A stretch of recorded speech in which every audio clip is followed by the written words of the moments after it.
ఇక్కడికి వచ్చిన పెద్దలందరికీ ముందుగా రాజు కందుకూరి గారికి నమస్కారం సార్. సోహెల్ గారు నమస్కారం సార్. ప్రణయ గోదావరి ఎంత విశాలమైందో మీ హృదయం కూడా అంత విశాలమైంది కాబట్టి మీరు అందరు ఇక్కడికి వచ్చారు మమ్మల్ని దీవించడానికి. వరుసగా మీ అందరి పాదాభివందనాలు. నన్ను ఇక్కడ ఈ స్టేజ్ పైన నిలబెట్టడానికి పిఎల్ విఘ్నేష్ గారు ఎంతో కష్టపడ్డారు. అంటే ఒక డైలాగ్ ఖచ్చితంగా చెప్పాలి. అంటే ఆయన ఎంకరేజ్మెంట్ అంటే ఒకే ఒక డైలాగ్ చెప్పాడు. అంటే నా గురించి పక్క వ్యక్తి చెప్పేటప్పుడు జరిగిన సంఘటన అంటది. అతను ఫిజికల్ హ్యాండిక్యాప్డే కానీ మెంటల్గా మాత్రం కాదు సార్. అతను నమ్ముకొని ఎంత దూరం ప్రయాణించవచ్చని ఒక నమ్మకం మాత్రం అన్నాడు. ఆ నమ్మకం నన్ను 1000 ఏనుగుల బలం ఇచ్చింది. నన్ను ఈరోజు స్టేజ్ పైన నిలబెట్టింది. అతనికి వన్స్గా థ్యాంక్ యూ సార్, నన్ను ఇక్కడ నిల్చోబెట్టినందుకు.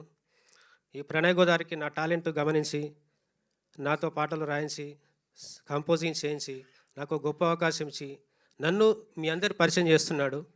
అతనికి వన్స్గా థ్యాంక్స్.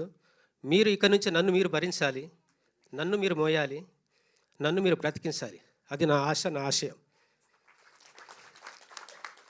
దయచేసి ప్రణయ గోదావరి సినిమా ఖచ్చితంగా చూడండి, థియేటర్లో చూడండి. చూసినాక 100% బాగలేదన్న మాట ఎవరైనా నాకు ఫోన్ చేసి చెప్పొచ్చు. అప్పుడు నేను చెప్పిందంతా ఉట్టి బుర్ర కథలాగా అనుకుంటారు. కానీ మీరు నాకు ఫోన్ చేయలేరు బాగలేదని. ఎందుకంటే 100% బాగుందని చెప్పగలుగుతారు. ఎందుకంటే అంత కాన్ఫిడెంట్గా చెప్తున్నాను. సినిమా ఈజ్ బ్లాక్ బస్టర్, అది మాత్రం చెప్పగలను. మనసున్న వ్యక్తి ఖచ్చితంగా చూస్తే 100% బాగుంది సినిమా అంటారు తప్ప బాగాలేదు మాత్రం లేరు. December 13th రోజు ఈ సినిమా చూడండి, ఎంజాయ్ చేయండి. మాకు కూడా మీ కృతజ్ఞతలు తెలపండి. Thank you sir. అందరికీ ధన్యవాదాలు. థ్యాంక్ యూ మార్కండే గారు.